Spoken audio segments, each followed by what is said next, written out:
मावल दैन्यत्यानि बध्नानि लक्ष्मीमाचलमाचल सर्वावाधाविमुक्तो धन्धानस्य सुतानि च मनुष्यमतप्रसादेन भविष्यति न संशयः।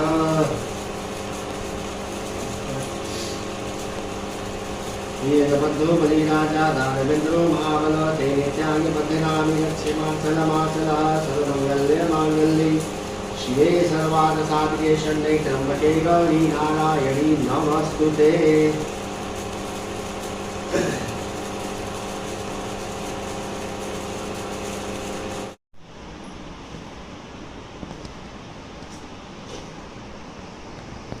संकल्प के लिए एक सिक्का ले लीजिएगा।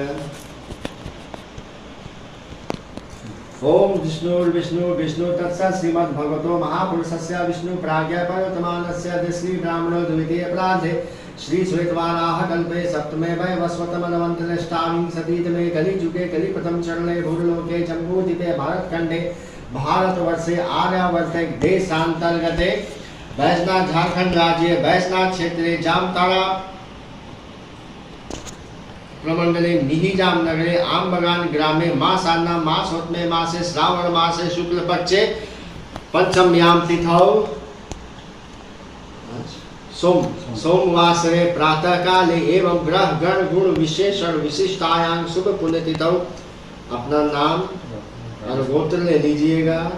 बोलिएगा सपत्नी कह ममात्मन श्रुति स्मृति पुराणोक्त फल प्राप्त अर्थम प्राप्त लक्ष्म्यास चिर काल संरक्ष नार्थम सकलेपसित कामना सिद्ध्यर्थम कायिक वाचिक मानसिक सकल दुरितोप शमनार्थम तथा आयु आरोग्यैश्वर्या अभिवृद्ध्यर्थम विशेषतः भगवत श्री सत्यनारायण देवस्य पूजनम तथा सवनाख्यम कर्मम तदन्त्वेन कार्यस्य निर्विघ्नता पूर्वक संपादयो गौर्याजी गणेश पूजनम कलशाराधनम तथा नव ग्रहादि देवानां नाम मंत्रे पूजनम महम करिष्ये। आ गई हो घर में, बताओ तुम्हारे मन में क्या है। तब कलावती कहती कि माँ भिक्षा मांगते मांगते हम एक ब्राह्मण के घर में पहुंच गए थे। वहाँ भगवान श्री सत्यनारायण का पूजा हो रहा था। वहीं बैठकर हमने भगवान की कथा सुनी, प्रसाद खाया और तुम्हारे लिए हम लेकर आ रहे हैं। लीलावती का माथा में स्ट्राइक हुआ कि भगवान का ही कहीं ये प्रकोप तो नहीं है कि एकाएक इस तरह का दुख में हम लोग आ गए। तो वो प्रसाद हाथ में उसको दी ही थी। प्रसाद को लिए ही जो है सो लीलावती भगवान राजा के समक्ष पहुंचता है। राजा को आदर पूर्वक नमस्कार करके पूछता है कि महाराज आप ये क्या कर रहे हैं। राजा कहता है कि हे साधु, मैं अतुल तेज संपन्न भगवान श्री सत्यनारायण का व्रत एवं पूजन कर रहा हूँ।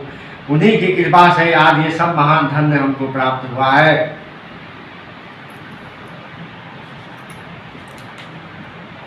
राजा की बात सुनकर साधु कहता है कि हे राजन, इस विषय में यानी इस पूजा पाठ के संबंध में आप हमसे सब कुछ विस्तार से बतलाइए। हमको भी संतान नहीं है और आपकी श्रद्धा और आपकी बातों से तो हमको लग रहा है कि अगर हम ये करें तो निश्चित ही हमारा भी हम भी संतान को प्राप्त करेंगे। राजा से सारा विधि विधान जानकर प्रसाद ग्रहण करके साधु राम वैश्य राजा को नमस्कार करके अपने नगर को चला जाता है। वहां जाकर अपनी पत्नी के सामने इस संतान देने वाले व्रत के बारे में बतलाता है और अपनी पत्नी के समक्ष यह संकल्प करता है कि जब हमको संतान की प्राप्ति होगी, संतानोत्पत्ति होगी, तो हम भी जो है सो भगवान का उत्तम व्रत और पूजन करेंगे। ऐसा संकल्प पत्नी के सामने वो कर लेता है।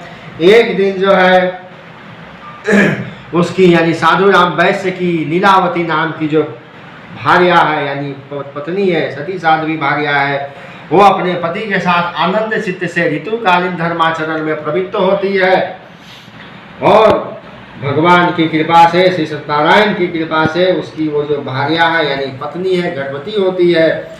10वें महीने में उससे एक कन्या रत्न की प्राप्ति होती है, एक लड़की जन्म लेती है जिसका नाम कलावती रखा जाता है। इसके बाद समय बीता, एक दिन लीलावती जो है सो अपने पति से प्रेम से पूछती है कि हे स्वामी, आप जो संकल्प किए थे कि संतान की प्राप्ति के बाद हम जो है सो भगवान का व्रत और पूजन करेंगे, वो कब करना है?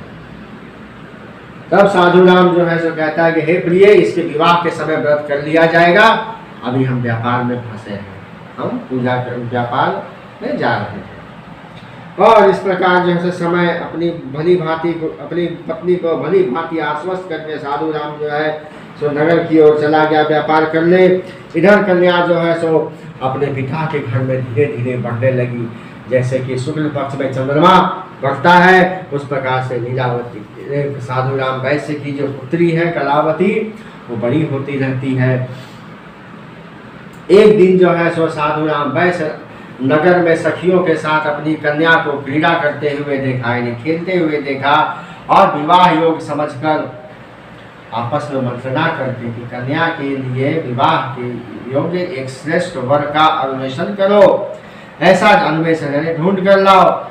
ऐसा कह के जब अपने दूतों को वो भेज देता है। उसके दूत भी शीघ्र ही जाकर कांचन नाम के एक नगर गए और वहां से एक वणिक यानी बनिए के पुत्र को लेकर आए।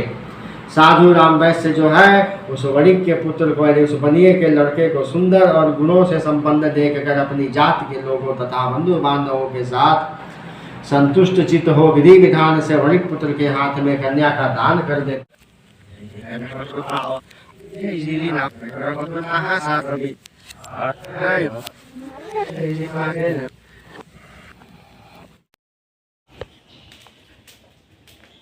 स्वाहा स्वाहा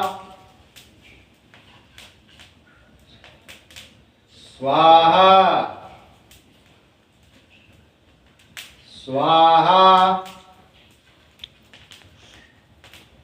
स्वाहा स्वाहा स्वाहा